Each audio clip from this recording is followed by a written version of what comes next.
تخيل كده لو جيت من سنة بالظبط أو الموسم اللي فات بالتحديد في الدوري الإنجليزي أو في أي دوري، وجه حد سألك قالك مين مثلا أفضل اللعيبة على الأظهرة أو أفضل الأجنحة اللي موجودة في العالم حاليا.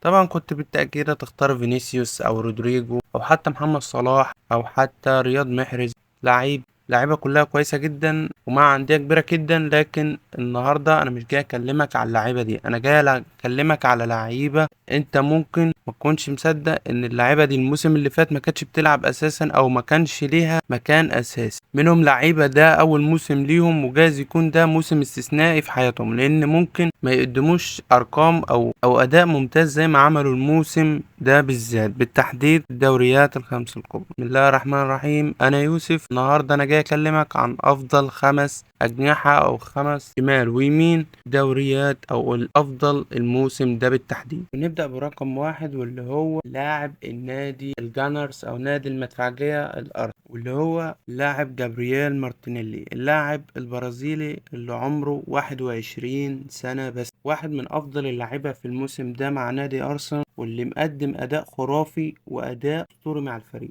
كان كفيل انه يخلي النادي متصدر الدوري لفترة قريبة جدا، لكن للأسف مع بعض التعثرات أو بعد التعادل في كام ماتش أو ماتشين تلاتة ورا بعض والفريق رجع مركز. لا مقدرش ننكر أداؤه الأسطوري اللي مقدمه مع نادي أرسنال السنة دي، واحد من أفضل الأظهرة أو أفضل الأجنحة اللي موجودة في الدوري الإنجليزي حاليا. يكفينا أقولك إن جابرييل مارتينيلي الموسم ده مع نادي أرسنال وفي 35 مباراة في الدوري الإنجليزي قدر يسجل 15 هدف ويصنع 5 أهداف، بالمجمل مساهم في 20 هدف في الدوري الإنجليزي. وده واحد من أفضل مواسم جابرييل مارتينيلي، اللي هو يمكن مش بقاله فترة مع الفريق بشكل كبير، خصوصا بعد تولي المدرب الإسباني تيتا. واللاعب ده مستواه ارتفع جدا مع الفريق وبقى شكله أو حتى أداؤه وستايله في المهارات والترقصات والشكل العام والجماعي مع الفريق بقى شكله مختلف جدا عن المواسم اللي فاتت. ونيجي للاعب رقم اتنين واللي هو الجورجي، اللاعب الأسطوري صاحب الرقم 77 مع نادي نابولي، اللي هو فارا إكتيخيليا، اللي بيلعب مع نادي نابولي واللي مقدم أداء أسطوري مع الفريق في الشكل الجماعي والمهاري بالأخص. اللاعب ده فرديا واحد على واحد يدمر فرقة، يدمر مسيرة لعيب. ما تنساش أداء العالمي اللي مقدمه في دوري الأبطال رغم الخروج قصاد البيج ميل، واللي كان واحد من أسباب فوز نابولي أو حصول النابولي على الدوري الإيطالي وعودة نابولي للدوري الإيطالي وحصوله على اللقب من جديد بعد فترة غياب بعد رحيل الأسطورة الأرجنتينية دييجو أرماندو مارادونا. يكفينا أقولك إن نابولي مغرمش في اللاعب ده غير 10 مليون يورو بس، واللي لو فكر نابولي إن هو يستغل اللاعب أو إن هو يبيعه ويكسب منه مبلغ أقل من 120 مليون يورو أو 100 مليون يورو، ده المبلغ المعقول اللي هيدفع للاعب علشان يقرر نابولي إن هو يستغنى عنه أو حتى يفسخ عقد. لكن السنة دي كفارا مقدم أداء جيد بالنسبة لصناعة الأهداف وتسجيله للأهداف، وهو الموسم ده مسجل 12 هدف وصانع 10 في الدوري الإيطالي من 34 مباراة شارك فيها مع نادي نابولي في الدوري. رجع تاني على الدوري الإنجليزي وتحديد في نادي برايتون، اللاعب الياباني كروم ميتوما، واللي عمره 25 سنة. واللاعب ده من أجمل وأمتع اللعيب اللي ممكن تشوفها في الدوري الإنجليزي السنة.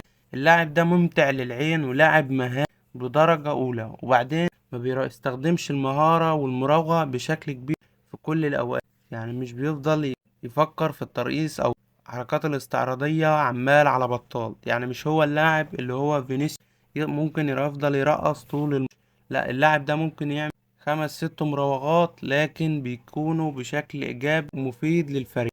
اللاعب ده أنا واثق إنه هيكون من أمتع اللعيبة اليابانيين اللي جات في الدوري الإنجليزي في الفترة الأخيرة. اللاعب ده عمره حاليا 25 سنة، بيلعب جناح أيسر، وأرقامه السنة دي يمكن مش كبيرة لكن أداؤه كويس في أرض الملعب ومفيد للفرقة اللاعب ده مسجل 7 أهداف وصانع 4. جايز تكون الأرقام مش كبيرة لكن تأثيره مفيد ونرجع تاني للمدفعجية مع الجناح الأفضل ومن أفضل الأجنحة اللي موجودة في العالم حاليا، واللي ارتفع قيمته السوقية بشكل كبير جدا الفترة الأخيرة، وهو اللاعب بوكايو ساكا، واللي عمره حاليا 21 سنة، بيلعب في نادي أرسنال، بيلعب في المركز الجناح اليمين.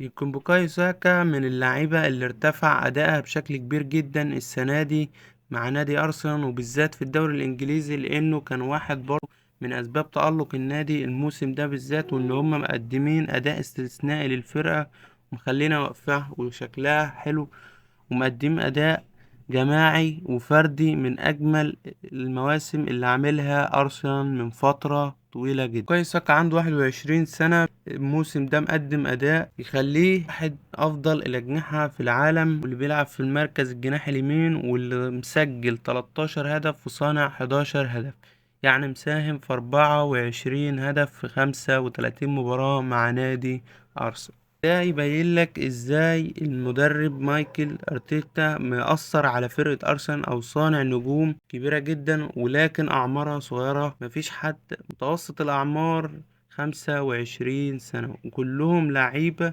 مش صف اول لكن اداء جماعي مميز، ولسه مع الدوري الانجليزي. واللاعب الاخير والخامس واللي هو جاك جريليش السنة دي مقدم اداء كويس بعمر 27 سنة مع نادي مانشستر سيتي، اللي اصبح واحد لعيب بقى فعال على المرمى، ويمكن بقى شكله وستايله في المهارات اختلف تماما عن دلوقتي، بقى اداؤه فعال على المرمى بشكل اكبر وايجابي. ويمكن صناعة اللعب فرقة مع اللاعب ده، لانه لعبه بقى متركز على صناعة اللعب، خصوصا بعد تواجد هالاند مع الفريق، وهم كله بقى اللعب مباشر بشكل كبير جدا عن الأول. جريليش اتطور كتير جدا عن الأول مع بيب جوارديولا عن أول موسم. ومشكلة جاك جريليش إن هو كان جايب مبلغ كبير جدا، فده اللي كان حاطط الضغط على اللاعب بشكل كبير، لحد ما انفجر السنة دي مسجل 5 أهداف وصنع 7. جائز المبلغ اللي اتدفع فيه ما يكونش هي اللي كان مطلوب منه، لكن اللاعب ده كويس جدا وفي فترة هينفجر عن كده، خصوصا مع المدرب العبقري الأسباني بيب